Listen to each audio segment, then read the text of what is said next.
တကောင်းတွေကထွက်လာတဲ့ကဘာပြတ်မထက်မြင်ကွင်းများနဲ့လူသားတို့မတည်သေးတဲ့လျှို့ဝှက်စံပြတော်အားများအပိုင်း1တပင်တွေရဲ့အခောက်တွေနဲ့တကောင်းတွေထဲမှာဒါမှမဟုတ်ကြောင်ကြောင်ကြားနေရာတွေမှာကျွန်တော်တို့လုံးဝမထင်မှတ်ထားတဲ့ကဘာတစ်ခုရှိနေတတ်တယ်ဆိုရင်မိတ်ဆွေတို့ယုံနိုင်ပါမလားဗျာလူလွတ်နေတဲ့ထူးထူးဆန်းဆန်းတော်တွေအဲ့ဒီနေရာတွေကမမျောလိမ့်မဲတွေ့လိုက်ရတဲ့ယတနာတွေနဲ့လူတိုင်းကိုပါဇက်ဟောင်းသားဖြစ်သွားစေမဲ့ထူးဆန်းတဲ့အကျွင်းချံတွေအထိလျှို့ဝှက်ချက်ပေါင်းများစွာအများကြီးပုံကွယ်နေတာပါတကယ်တော့ဒီထဲမှာပါတဲ့တချို့အကောင့်တွေဆိုရင်ကျွန်တော်တို့လုံးဝမသိသေးပဲမျိုးတုံးသွားပြီလို့ထင်ရတဲ့တော်ဇန်းတွေတောင်ပါဝင်နေပါပြီဟုတ်ပါပြီဒီတစ်ပင်ကြီးတွေကမိတ်ဆွေကိုလုံးဝဆွမ်းအားသွားစေမဲ့လျှို့ဝှက်ချက်တွေကိုဖုံးကွယ်ထားတာပါအထဲမှာဘာတွေရှိနေမလဲဆိုတာမိတ်ဆွေရဲ့စိတ်ကူးစိတ်တန်းတွေထက်ကိုကြော်လွန်နေတာလေးဖြစ်ပါပြီအဲဒါကိုတော့ဒီနေ့မှာကျွန်တော်တို့ကထုတ်ဖော်သွားမှာပါမိတ်ဆွေစိတ်ဝင်စားရဆိုတော့ဒီဗီဒီယိုလေးကိုအဆုံးထိလိုက်ပါကြည့်ရှုဖို့ဖိတ်ခေါ်လိုက်ပါပြီအစင်းသင်းဖြစ်ရင်တော့ဘာတွေတွေ့ရမလဲဆိုတာကြည့်လိုက်ကြရအောင်ဗျာဝတ်တိချပင်တွေကလျှို့ဝှက်အလင်းရောင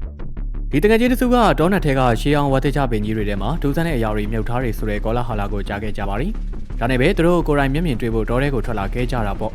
ပထမဆုံးတစ်ပင်ကိုရှာဖွေတဲ့ခါမှာတော့တီကောင်လေးနည်းနည်းပါးပါးတွားသွားနေတာကလွယ်ရင်ဘာကိုမှထူးထူးခြားခြားမတွေ့ခဲ့ကြရပါဘူးဒါပေမဲ့ဒုတိယမြောက်တစ်ပင်ကြီးကိုဖွင့်ကြည့်လိုက်တဲ့အချိန်မှာတော့အရာအလုံးပြောင်းလဲသွားပါတော့တယ်ဘာလဲဆိုတော့တခြားကဘာတစ်ခုကရောက်လာတယ်လို့မျိုးတောက်ပပြီးတော့လွတ်လွတ်နေတဲ့တော်ပေါင်းရာနဲ့ချီပြီးအပြင်ကိုပန်းထွက်လာခဲ့တာပါအဲဒါကြောင့်သူတို့လည်းလမ်းဖြန့်သွားပြီးအလင်းအောင်တောက်နေတဲ့အကောင်တွေကိုပလင်းထဲကိုအမြန်ကောက်ထည့်ပြီးလင်းထိန်နေတာကိုအံ့ဩတကြီးကြည့်နေခဲ့ကြပါရီတကယ်တော့ဒါရီယာပိုးဖလန်ကောင်မဖြစ်ခင်တစ်သားထဲမှာနေပေါင်းများစွာခိုအောင်နေထိုင်တတ်တဲ့လက်သမားပိုးတုံးလုံးတွေပါပဲဒီဝတ်တိချပင်ကြီးသူတို့ရဲ့လျှို့ဝှက်ချက်ကိုအချိန်တော်ကြာတိတ်တဆိတ်ထိမ့်သိမ်းပေးထားခဲ့တာပဲဖြစ်ပါရီအုံနှုံတွေကအံ့ဩဖွယ်ရာ2024ခုနှစ်တုန်းကဒေသခံတချို့ကအုံသီးရှာဖို့တော်ထဲကိုထွက်လာရင်းမြေပြင်ပေါ်မှာလဲကျနေတဲ့အုံပင်ပင်စီအိုကြီးတစ်ခုကိုတွေ့ရှိခဲ့ကြပါရ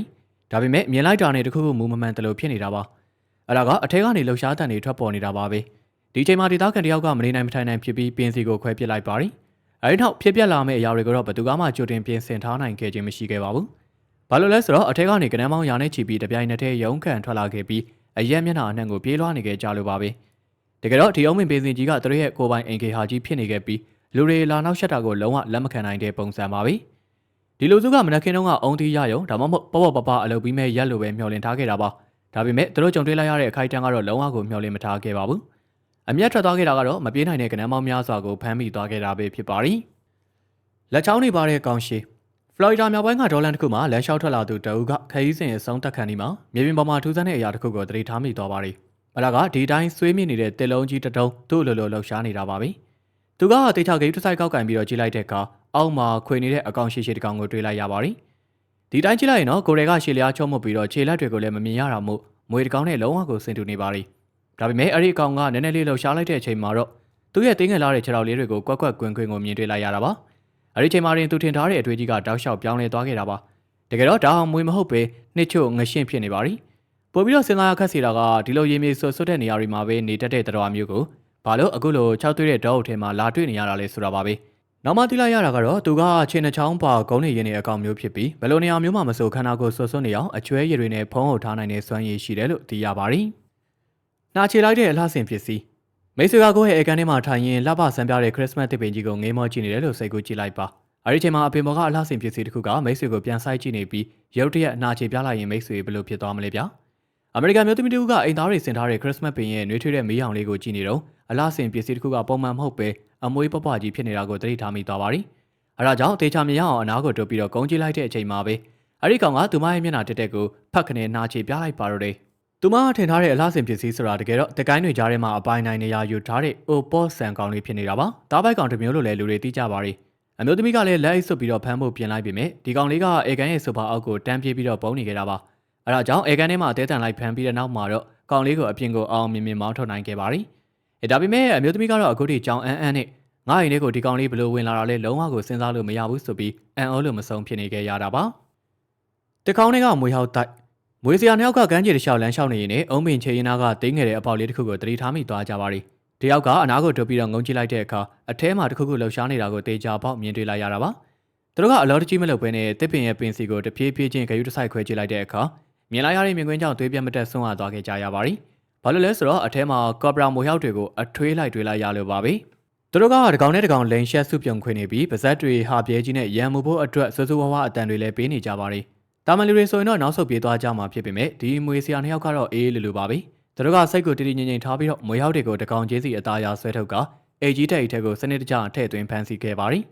ညနေခင်းကမ်းခြေကနေသူတို့ပြန်ထွက်လာတဲ့အချိန်မှာတော့သူတို့မျှော်လင့်ထားတဲ့ထက်ကိုပို့ပြီးတော့ထိတ်လန့်စရာကောင်းတဲ့အထွေအကြုံကြီးကိုပိုင်ဆိုင်သွားခဲ့ကြတာပဲဖြစ်ပါတယ်။တဘာဝတရားရဲ့အနိုင်ယူမှု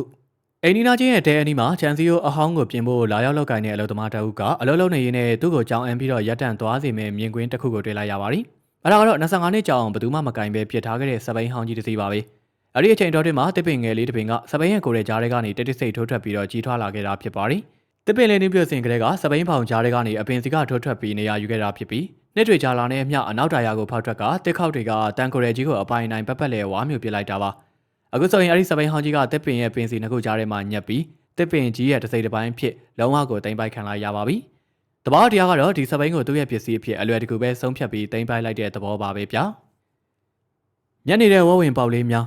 ထင်းရှုကန်အနေဒေါနတ်ထဲကနေတခုကဆူဆူဝါးဝါအော်ဟင်ငိုယိုနေတဲ့အတန်ကနှစ်ရက်တိတိဇက်တိုက်ထွက်ပေါ်နေခဲ့ပါသည်။ဒီချိန်မှာအနီးနားကအပန်းဖြေအိမ်ပိုင်ရှင်မျိုးသမီးကဒီအတန်ကိုဆက်ပြီးတော့နားမခံနိုင်တော့တာမို့အတန်လာရာစီကိုရှောက်ပေးဖို့ထွက်လာခဲ့တာပေါ့။အတန်နောက်ကိုလာရင်းနဲ့နောက်ဆုံးမှာတော့တစ်ပင်ရဲ့ပင်စီအပေါက်လေးတစ်ခုတွေကနေပြူထွက်နေတဲ့နှာခေါင်းသေးသေးလေးနှစ်ခုကိုတွေ့လိုက်ရပါသည်။အဲ့ဒါကတော့အသက်ခေါင်းထဲကိုဝင်စော်ရင်းပြန်ထွက်ဖို့လမ်းပြောက်ပြီးလုံးဝညံ့နေကြတဲ့ဝဝင်ပေါက်လေးတွေပါပဲ။အချိန်တွေကမလွယ်ကူတော့မို့အမျိုးသမီးကလည်းမိသက်သမားတွေကိုခေါ်ခဲ့ရပြီးသူတို့ကတစ်ပင်ရဲ့ပင်စီကိုဝဝင်လေးတွေလွတ်ယုံတန်ယုံအပေါက်လေးသေးသေးလေးတစ်ခုဖြစ်အောင်တေချာဂိတ်တစ်ဆိုင်ဖြတ်တောက်ပေးခဲ့ရပါသည်။ဝဝင်လေးတွေအပြင်ကိုရောက်လာတဲ့အခါမှာတော့အတော်လေးကိုမောပန်းနွမ်းနေတဲ့ပုံပါပဲ။အနာကလူတွေကဖရဲသီးနဲ့ရေအေးလေးကျွေးတဲ့အခါမှာတော့ဝမ်းသာအားရစားတောက်ပြီးတော့ဘာမှတွေ့ဝေမနေပဲတောထဲကိုတန်းပြီးတော့ပျောက်ကွယ်သွားခဲ့ကြပါတော့တယ်။တစ်ခေါက်နဲ့ငှက်မွေးများအမျိုးသားတို့ကဒေါ်ရဲကိုပုံမှန်တိုင်းဖျက်လျှောက်လာရင်းနဲ့ထူးဆန်းတဲ့အတန်တစ်ခုကြောင့်ခြေလမ်းတွေရပ်တန့်သွားခဲ့ရတာပါအဲ့ဒါကတော့အိုမင်းနေတဲ့တစ်ပင်ပင်စီကြီးတဲ့ကနေဆူဆူဝါးဝါနဲ့အဆက်မပြတ်အဟိနေကြတဲ့ငှက်မီတန်တွေပါပဲအဲ့ဒါကြောင့်သူကတစ်ပင်ရဲ့နားကိုဖြည်းဖြည်းချင်းထိုးသွားပြီးတော့ကွာချလို့နေပါဖြစ်နေတဲ့တစ်ခေါက်ဟောင်းတစ်ခုကိုအသားရခွာကြည့်လိုက်တဲ့အခါမှာတော့သူလုံးဝမျောလင့်မထားတဲ့မြင်ကွင်းကိုမြင်လိုက်ရပါတော့တယ်အထဲမှာအယောင်သွေးစုံလင်လာတဲ့ကြက်တူရီပေါင်ဒါစင်နဲ့ချီပြီးသူတို့တိတ်ဆိတ်ဖန်တီးထားတဲ့ကိုပိုင်အင်္ဂါလေးထဲမှာစုပြုံပြီးတော့ခုံလုံးနေကြတာပါသူတို့ကအန်အော်တကြီးနဲ့ခဏလောက်ငေးကြည့်နေပြီးတဲ့နောက်ငှက်ကလေးတွေလမ်းမသွားစေဖို့အတွက်ခွာထားတဲ့တက်ခေါက်ကိုမူလအတိုင်းပြန်ဖုံးပေးပြီးအသားအရာထွက်ခွာလာခဲ့ပါတယ်။ဘာလို့လဲဆိုတော့တချို့လေးဝက်ချက်တွေကမြင်ယုံပဲမြင်ပြီးသူတို့ရှိနေတဲ့နေရာမှာပဲဒီတိုင်းထားခဲ့တာကအကောင်းဆုံးဖြစ်နေတာကြောင့်ပါပဲ။ပိုးတုံးလုံးရာသီဒီပြက်ကတော့ကနေဒါနိုင်ငံမှာဖြစ်ပွားခဲ့တာပါ။မိသားစုတစုကမနက်ခင်းမှာအိမ်ပြင်ဘက်ကိုထွက်လာတဲ့အခါသူတို့ရဲ့အိမ်ခွေးမြေတစ်ခုလုံးကိုတစ်ခုကအပိုင်စီးထားတာကိုတွေ့လိုက်ရပါတယ်။အဲ့ဒါကတော့ခြံဝင်းတွေကဝရန်တာရီရေကူးကန်ပတ်ပတ်လည်းနဲ့သူတို့အမြဲပန်းဖြေလေးရှိတဲ့နေရာနဲ့မှာဂျစ်ပစီပိုးတုံးလုံးပေါင်းတန်းနဲ့ချီပြီးတွားသွားနေကြတာပါ။ပိုဆိုးတာကတော့ဒီပိုးတုံးလုံးတွေမှာပါတဲ့အမွှေးနုနုလေးတွေကလေထဲကနေတစင်ကောင်းတွေပေါ်ထိကိုရောက်ရှိလာပြီးအရေးပြားတမ်းမတဲမှုတွေဖြစ်စေတာမို့အိမ်ပြင်ထွက်ဖို့တော့လုံးဝမဖြစ်နိုင်တော့ပါဘူး။ကျွမ်းကျင်သူတွေရဲ့ဆိုရဒီလိုပိုးကောင်တွေက10နှစ်ဒါမှမဟုတ်15နှစ်မှတစ်ကြိမ်အခုလိုအစမတန်ပေါက်ဖွားတောင်းကျမ်းတက်ပြီးအဲ့ဒီနှစ်မှာတင်ဒေတာရင်းကတစ်ပင်တွေကိုအကြီးကျယ်ပျက်စီးစေခဲ့တယ်လို့သိရပါတယ်။အခုလည်းအကောင်လုံးကိုအမြင့်ပြတ်တားဆီးဖို့နောက်ကျသွားပြီဖြစ်လို့တစ်ပင်တွေကိုပိတ်ဆတွေနဲ့ပတ်ပြီးတော့ဘိုးကောင်တွေတက်မလာအောင်အရှိန်လျှော့ယုံကလွဲလို့ဒီရာသီကုန်ဆုံးသွားမဲ့အချိန်ထိအောင်ရင်းတီးခံဆောင်ဆိုင်ခဲ့ကြရတာပါ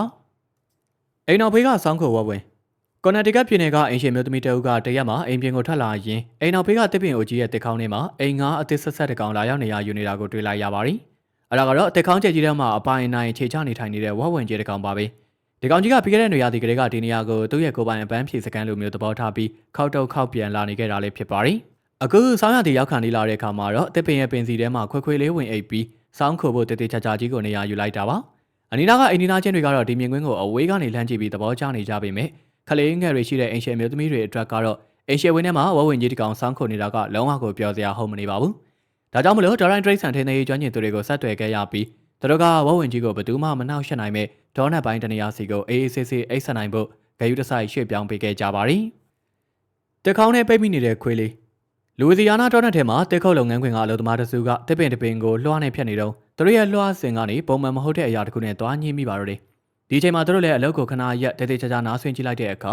တစ်ပင်ရဲ့ပင်စီထဲမှာတက်ရှိတစ်ခုခုရှိနေမှန်းကိုရိပ်မိသွားခဲ့ကြတာပေါ့။ပြီးတော့ဂယုတစိုက်နဲ့တက်သားကိုဖဲထုတ်ပြီးတော့ဖွင့်ကြည့်လိုက်တဲ့အချိန်မှာတော့အထက်ကနေJack Russell Terrier မျိုးစားခွေးလေးတစ်ကောင်အသက်ရှင်လျက်သားနဲ့ထွက်လာခဲ့ပါတယ်။အားလုံးကခံမှန်းကြည့်ရတဲ့လောက်ကတော့ဒီခွေးလေးကရှင်းတစ်ကောင်နောက်ကိုအသေးတန်လိုက်ဖမ်းရင်းတစ်ပင်ကအပေါက်ချင်းချင်းလေးတွေကိုဝင်သွားမိပြီးပြန်ထွက်လို့မရဘဲနဲ့လုံးဝညံ့နေခဲ့တာဖြစ်ဖို့များတယ်ဆိုတာပါပဲ။ခွေးလေးကအပြင်ကိုလဲရောက်ရောအနောက်ကိုတောင်လှဲ့တောင်မကြည့်ဘဲနဲ့အဝေးကိုတန်းကိုပြေးသွားခဲ့ပါတော့တယ်။အလုပ်သမားတွေအနေနဲ့သူတို့ရဲ့အလုပ်လုပ်မဲ့ရက်မှာဒီလိုခွေးကယ်ဆယ်ရေးအလုပ်မျိုးကိုလုပ်ရလိမ့်မယ်လို့မျှော်လင့်မထားခဲ့ပေမဲ့အားလုံးကတော့ဝမ်းသာပီတိဖြစ်နေခဲ့ကြရတာပေါ့။ထူးဆန်းတဲ့ရုပ်ကျွင်း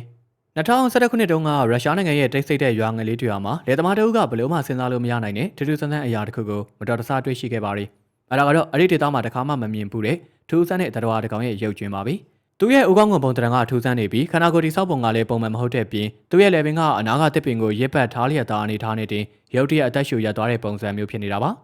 ပို့ပြီးတော့ထူးဆန်းတာကအဲ့ဒီရုပ်ကျွင်းရဲ့ဘေးနားတင်အချောက်လန်းထားတဲ့ပြောင်းမှုပုံကြီးရှိနေတာကြောင့်တရားရောက်ကဒီတော်ကိုအစာကျွေးပြီးတော့မွေးထားသလားလို့တောင်ထင်မှတ်ရပါတယ်ဒီအကောင်ကိုသိပ္ပံနိကြတည်တည်ချာချာစစ်ဆေးအတည်ပြုနိုင်ခြင်းမရှိခဲ့သလိုဒေတာခန်တွေကလည်းရှင်းမပြနိုင်ခဲ့ကြပါဘူးလာရောက်တဲ့တနာပြုလုပ်တွေအတွက်ကတော့ဒါဟာခွဲခြားမရနိုင်သေးတဲ့မျိုးတုံးတရိတ်ဆန်ဖြစ်နိုင်တယ်လို့ယူဆခဲ့ကြပေမဲ့ဘာကောင်လဲဆိုတဲ့မိကုန်းတွေအတွက်ကတော့ဒီနေ့အထိတိကျတဲ့အဖြေတစ်ခုမရှိသေးပါဘူးတစ်ပင်ပေါ်ကကယ်ဆယ်ရေးတောအုပ်တစ်ခုကိုဖြတ်တန်းသွားတဲ့မျိုးသားတအုပ်ကတစ်ပင်ရဲ့ပင်စီရဲ့အတိုင်းအပေါ်ကိုတရွတ်တက်သွားနေတဲ့မွေကြီးတစ်ကောင်ကိုလှမ်းမြစ်တွေ့လိုက်ရပါတယ်ကြည့်ရတာအဲ့ဒီမွေကြီးကပုံးစရာနေရာတစ်ခုကိုအသေးတန်ရှာဖွေနေတဲ့ပုံစံပါပဲအဲဒီနောက်မှာတော့တစ်ကိုင်းတွေကြားကတစ်ခေါင်းတစ်ခုတည်းကိုတိုးဝင်ပြီးတော့ပျောက်ခွဲသွားခဲ့ပါတော့တယ်အဲ့ဒီမျိုးသားကမွေကြီးတစ်ခေါင်းထဲမှာပိတ်မိပြီးတော့ထွက်မရဖြစ်နေပြီလို့တွေးမိခဲ့တာကြောင့်ဒေါ်ရိုင်းထရိတ်ဆန်ထိန်းသိမ်းအာဏာပိုင်တွေကိုချက်ချင်းအကြောင်းကြားခဲ့တာပါကယ်ဆယ်ရေးဖွဲ့ရောက်လာပြီးတော့အချင်းတွေကိုတောင်းတက်ပြီးတဲ့နောက်မှာတော့တစ်ပင်ကိုလွှမ်းနေကြယူတစ်ဆိုင်စပြီးတော့ဖျက်တောက်လိုက်ပါတော့တယ်အတော်လေးအားစိုက်ထုတ်ပြီးတော့ဖျက်ပြီးတဲ့နောက်မှာတော့အထက်ကနေအလျားရှည်လာတဲ့အနာကွန်နာမွေကြီးတစ်ကောင်ကိုဆွဲထုတ်နိုင်ခဲ့တာပါဒီမွေကြီးကတကယ်ပဲအကူကြီးလိုလို့များပိတ်မိနေတာလားဒါမှမဟုတ်ဇိန်ရှိရှိနဲ့အိတ်ဆက်ဖို့နေရာကောင်းရှာတွေ့သွားတာလားဆိုတာကတော့သူတို့လည်းမစင်စားတတ်ခဲ့ကြပါဘူးဘာပဲဖြစ်ဖြစ်မွေကြီးကတော့ဘာတိုင်အားမှမရခဲ့ပဲဘေးကင်းကင်းနဲ့ပဲအပြင်ကိုရောက်ရှိသွားခဲ့ပါတယ်တောအုပ်ရဲ့လျှို့ဝှက်ချက်ဒေါ်နတ်ကြီးတဲ့ကိုလေးလာရေးထွက်လာတဲ့စွန်သားရှာဖွေသူတို့ကတစ်ပင်ကိုကြီးတက်ပင်ရဲ့တကိုင်းတွေပေါ်မှာအစီရီတင်ထားတဲ့အရာတွေကိုမြင်လိုက်ရတဲ့အခါမှာတော့လမ်းဖြန့်ပြီးခြေလမ်းတွေရပ်တန့်သွားခဲ့ရတာပါအဲ့ဒါကတော့တကိုင်းတွေအနှံ့မှာစနစ်တကျစီစဉ်ချထားတဲ့လူရိုးကောင်းကွန်တွေနဲ့အယိုးစုတွေပါပဲဒါဟာမတော်တဆပြန်ကျဲနေတာမဟုတ်ဘဲနဲ့တစုံတစ်ယောက်ကရည်ရွယ်ချက်ရှိရှိနဲ့လာတင်ထားတဲ့ပုံစံမျိုးပါအနီးနားပတ်ဝန်းကျင်မှာလည်းဘသူရဲ့ခြေရာမှမရှိသလိုမကြသေးခင်ကလူသွားလူလာရှိခဲ့တဲ့လက္ခဏာကိုလည်းလုံးဝမတွေ့ရပါဘူးအဲ့ဒီဒေသကသမိုင်းကြောင်းကိုသိတဲ့ဒေသခံတွေရဲ့ပြောပြချက်အရဒီနေရာဟာဟိုးရှိခေတ်တုန်းကလျှို့ဝှက်ဆန်းပြတဲ့ရိုးရာပူဇော်ပွဲတွေဆုံးကပ်ဝေအတက်တွေပြုလုပ်ခဲ့တဲ့နေရာဖြစ်ပြီးအဲ့ဒီတပင်ကြီးရဲ့အောက်တက်တဲ့မြေကြီးထဲမှာအောက်လန်းဆရာတအုပ်ကိုမြုပ်နှံထားခဲ့တယ်လို့လည်းယုံကြည်နေကြတာပါဒီဇလိုင်းရဲ့အမှန်တရားကိုတော့ဘသူကမှအထိမပြုတ်နိုင်သေးပဲဒေါ်နတ်ကြီးကပဲယနေ့အထိတိတ်တဆိတ်သိမ်းစီထားဆဲဖြစ်ပါတယ်ရှင်းပြရခက်တဲ့အဖြစ်ဒီဖြစ်ရပ်ကတော့2011ခုနှစ်တုန်းကရုရှားရွာငယ်လေးမှာလယ်သမားတအုပ်ကြုံတွေ့ခဲ့ရတဲ့ဖြစ်ရပ်ဆန်းကိုအသေးစိတ်စဉ်းစားစရာမေးခွန်းတွေနဲ့တင်ပြထားတာပါဘာလဲဆိုတော့တစ်ပင်ရဲ့အနီးမှာလဲလျောင်းနေတဲ့ဘာကောင်မှန်းခွဲခြားမရတဲ့တရဝါဆန်းရဲ့ရုပ်ချင်းကသူ့ရဲ့လေပင်ကိုတစ်ပင်ရဲ့ပင်စီမှာရည်ရွယ်ချက်ရှိရှိရေးပတ်ထားတဲ့ပုံစံမျိုးဖြစ်နေပါလိမ့်သူ့ရဲ့ဥကောင်းကိုတိဆောက်ပုံတဲ့ခန္ဓာကိုယ်ကအဲ့ဒီဒေတာကပဲတရိတ်ဆန်လေးမှတူမနေပါဘူးပို့ပြီးတော့ကြောက်စရာကောင်းတာကအနားမှာ6လမ်းထားတဲ့ပြောင်းမှုပုံကြီးရှိနေတာကြောင့်တရားရောက်ကဒီဂျိုသားလိုတရဝါဆန်းကိုအစာကျွေးပြီးအသက်ဆက်ပေးနေကြတာလားဆိုတဲ့မေးခွန်းတွေထွက်ပေါ်လာခဲ့ပါလိမ့်အစားအစာတန်စာသားတွေရှိတဲ့ဘေးနားမှာဒီလိုထူးဆန်းတဲ့ရုပ်ချင်းရှိနေတာကတကယ်ကိုစမ်းကြက်လုံးပါလိမ့်တိပ္ပံနိကြစမ်းသပ်မှုတွေမလုပ်နိုင်ခဲ့တာကြောင့်ဒီတရဝါကဘယ်ကနေဘယ်လိုရောက်လာလဲဆိုတာကိုဒီနေ့အထိဘယ်သူမှတည်တည်ချာချာရှင်းမပြနိုင်ကြသေးပါဘူးတက်ခေါင်းတွေကထိတ်လန့်စရာတက်ခုတ်သမားတအုပ်ကဒေါ်ထဲမှာပုံမှန်တိုင်းအလုံးလုံးရင်းယူကလစ်ပင်ကြီးတစ်ပင်ရဲ့အထက်ကနေထူးဆန်းတဲ့ရှူးရှူးရှဲရှဲအတန်မျိုးကိုကြားလိုက်ရလို့အလုံနာပြီးတော့ဆက်ဆုနေခဲ့တာပါအဲဒီနောက်မှာတော့တစ်ပင်ရဲ့ပင်စီကိုပစိန်နဲ့ခုတ်ပြလိုက်တဲ့အခိုက်အတန့်မှာတော့ငါတာကိုမလုပ်ခဲ့မိရင်ကောင်းမှာပဲလို့ချက်ချင်းနောင်တရသွားခဲ့ပါရယ်ဘာလို့လဲဆိုတော့အပေါက်ထဲကနေကမ္ဘာအစိပ်ပြင်းဆုံးမွေဟောက်ဘရင်တွေကတကောင်မေးတကောင်ဒရက်တိုက်ရှော့ဆင်းပြီးတော့ထွက်လာခဲ့ကြလို့ပါပဲသူတို့ရဲ့အခြေကုန်တွေကနေရောင်အောက်မှာပြောင်းလဲနေပြီးတော့ရန်မှုဘုတ်ကိုပြင်နေကြတာပါတက်ခုတ်သမားကလည်းကြောက်လန့်တကြားနဲ့နောက်ကိုခုန်ဆုပ်ပြေးပြီးဒေါ်တိုင်းထရိတ်ဆန်ကယ်ဆယ်ရေးဖွဲ့ကိုချက်ချင်းဖုံးဆက်ခဲ့ရပါတယ်အဲနောက်ကျောင်းကျင်သူတွေရောက်လာပြီးတော့မွေဟောက်ဘရင်တွေကိုဘေးကင်းရာစီကိုရွှေ့ပြောင်းပေးခဲ့ရတာပါဒီတောအုပ်ထဲမှာသွားလာနေကြတဲ့လူတွေကဒါမှန်တစ်ပင်လေးလို့ထင်ထားတဲ့ဒီအပင်ကြီးကအန်ဒရယ်ရှိသောမွေတွေရဲ့လျှို့ဝှက်အင်္ဂါကြီးဖြစ်နေလိမ့်မယ်လို့ဘယ်သူမှအိမ်မက်တောင်မမတ်ခဲ့ကြပါဘူးတကောင်းတွေကမိတောက်များတက်ဆတ်ပြည်နယ်အော်စတင်မြို့အနီးမှာလုံးဝမဖြစ်နိုင်ဘူးလို့ထင်ရတဲ့ထူးဆန်းတဲ့ဗီဒီယိုဖိုင်တစ်ခုထွက်ပေါ်လာခဲ့ပါသည်အဲဒါကတော့တစ်ပင်တစ်ပင်ကအပြင်းပန်းတစ်ခေါက်တွေလုံးဝမပြတ်စည်းပဲတစ်ပင်ရဲ့အတွင်းပိုင်းတွေကနေရဲရဲတောက်မီးလောင်ကျွမ်းနေတာပဲဖြစ်ပါသည်တစ်ပင်ရဲ့ခြေမှာမီးရှံတွေကိုထင်းသားမြင်တွေ့နေရပြီးအပေါ်ဘက်တစ်ခေါက်တွေကနေမီးခိုးတွေထွက်နေတာကတစ်ပင်ကြီးတစ်ပင်လုံးတစ်သားမီးခိုးခေါင်းနိုင်တစ်ခုလိုဖြစ်နေတာပါကျောင်းကျင်သူတွေကတော့ဒါဟာမိုးကြိုးပြစ်ခံရလို့ဖြစ်နိုင်တယ်လို့ထောက်ပြကြပါသည်မိုးကြိုးတက်တက်ပြစ်မိတဲ့အခါအထဲမှာရှိတဲ့သစ်ဆေးနဲ့ရေဓာတ်တွေကိုရုတ်တရက်အပူရှိန်အစမတန်မြင့်တက်သွားစေပြီးရင်တွင်ငွေဖီအားကနေတဆင်မီးစတင်လောင်ကျွမ်းတာပါတကယ်လို့တစ်ပင်အိုကြီးကအထဲမှာအခေါင်းပေါက်ဖြစ်နေမယ်ဆိုရင်တော့မီးက6သွေးတဲ့အတွင်းသားတွေအတိုင်းအပေါ်ကိုတဖြည်းဖြည်းချင်းလောင်မြိုက်သွားတော့တာပေါ့အပြင်မှာမီးမမြင်ရဘဲအတွင်းထဲမှာတင်သူ့လိုလိုလောင်ကျွမ်းပြာကျနေတဲ့ဒီမြင်ကွင်းကိုကြည့်ပြီးအနာကလူတွေကတော့ပါဇက်ဟောင်းသားဖြစ်နေကြကြရပါတယ်သွေးသစ်ဆေးအမျိုးသားတို့ကဒေါ်ရဲကိုပစိန်တလက်နဲ့ရှောက်လန်းလာရင်တူတူချာချာထင်သာမြင်သာရှိတဲ့တစ်ပင်တစ်ပင်ကိုတတိထားမိလို့တွားရောက်ကြည့်ရှုခဲ့ပါရီသူကပစိန်နဲ့တစ်ပင်ရဲ့ပင်စီကိုတစ်ချက်တင်ပေါက်လိုက်တဲ့အချိန်မှာရီအနေအောင်ရတွေကတက်ခေါက်အတိုင်းတဖြည်းဖြည်းချင်းစိမ့်ထွက်လာပြီးအဲဒီနောက်မှာတော့သွေးတွေစီးကျလာတယ်လို့မျိုးဒရက်ဆက်စီးကျလာခဲ့တာပါအဲဒါကြောင့်သူလည်းထိတ်လန့်တကြားနဲ့ကင်ထားတဲ့ပစ္စည်းတွေကိုပြစ်ချပြီးဒီတစ်ပင်မှာတခုတော့အကြီးကျယ်မားရွံ့နေပြီးတရဲဆိုပြီးတော့အနောက်ကိုလှည့်တော်မကြည့်ပဲအိမ်ကိုတန်းပြေးပါတော့တယ် ဒီတရင်ကရွာထဲမှာချက်ချင်းပြန့်နှံ့သွားခဲ့တာပေါ့နောက်ပိုင်းမှာတစ်ပင်ကျွမ်းကျင်သူတအုပ်ကလာရောက်ကြည့်ရှုပြီးဒါဟာတဘာဝအလျောက်ဖြစ်တည်နေတဲ့တစ်ပင်တစ်မျိုးသားဖြစ်ပြီးသူရဲ့သစ်ဆေးကသွေးလိုရဲတောင်းနေတတ်တာအကြောင်းဖြစ်တယ်လို့ရှင်းပြခဲ့ပါတယ်ဒါပေမဲ့ရွာသားတွေကတော့ကြောက်လန့်တကြားဖြစ်သွားခဲ့ပြီးမို့ဘလို့ရုပ်ရှင်နဲ့သိပ္ပံနေကြရှင်းပြချက်တွေမှာသူတို့ရဲ့စိတ်ထဲကအကြောက်တရားတွေကိုပြန်ရုပ်သိမ်းဖို့မလွယ်ကူခဲ့ပါဘူးဗျာကဲအခုတင်ပြပေးခဲ့တဲ့တစ်ပင်တွေကထူးဆန်းထွေလာလျှို့ဝှက်ချက်တွေထဲမှာမိတ်ဆွေတို့ကိုအံ့ဩရဆုံးနဲ့အထိတ်လန့်စီဆုံးဖြစ်ရကဘာများဖြစ်မလဲဗျအိမ်နောက်ဘေးကဘဝင်ကြီးလားတက်ခေါင်းတွေကမွေဟောက်အုပ်ကြီးလားဒါမှမဟုတ်တစ်ပင်ကဝါမြူသွားတဲ့စပိန်ဟောင်းကြီးများလားမိတ်ဆွေတို့ရဲ့အတွင်းမြင်တွေကိုအောက်က comment လေးမှာအချင်းချင်းဆွေးနွေးသွားခဲ့ကြပါဦးနောက်ပြီးအခုတင်ဆက်ပေးခဲ့တာတွေကအပိုင်းတစ်ပဲရှိသေးတာပါဗျဒီကလေးမိတ်ဆွေတို့ဘက်ကသာအားပေးမှုတွေအများကြီးရှိပြီးထက်ကြီးကျင်လို့အောက်မှာပတ်တိုးလို့တောင်းဆိုကြမယ်ဆိုရင်တော့ဒီထက်မကပိုကျန်းပိုဆန်းတဲ့အပိုင်းနှစ်ကိုဆက်လက်ဖန်တီးတင်ဆက်ပေးသွားမှာဖြစ်ပါတယ်ဒါကြောင့်နောက်ထပ်ဗီဒီယိုအသစ်တွေကိုလက်မလွတ်တမ်းကြည့်ရှုနိုင်ဖို့ကျွန်တော်တို့ရဲ့ channel လေးကို like share နဲ့ subscribe လေးလုပ်ထားဖို့လည်းမမေ့လိုက်ပါနဲ့ဦးဗျအားလုံးပဲတာယာလှပတဲ့နေ့ရက်လေးပဲဖြစ်ကြပါစေခင်ဗျာ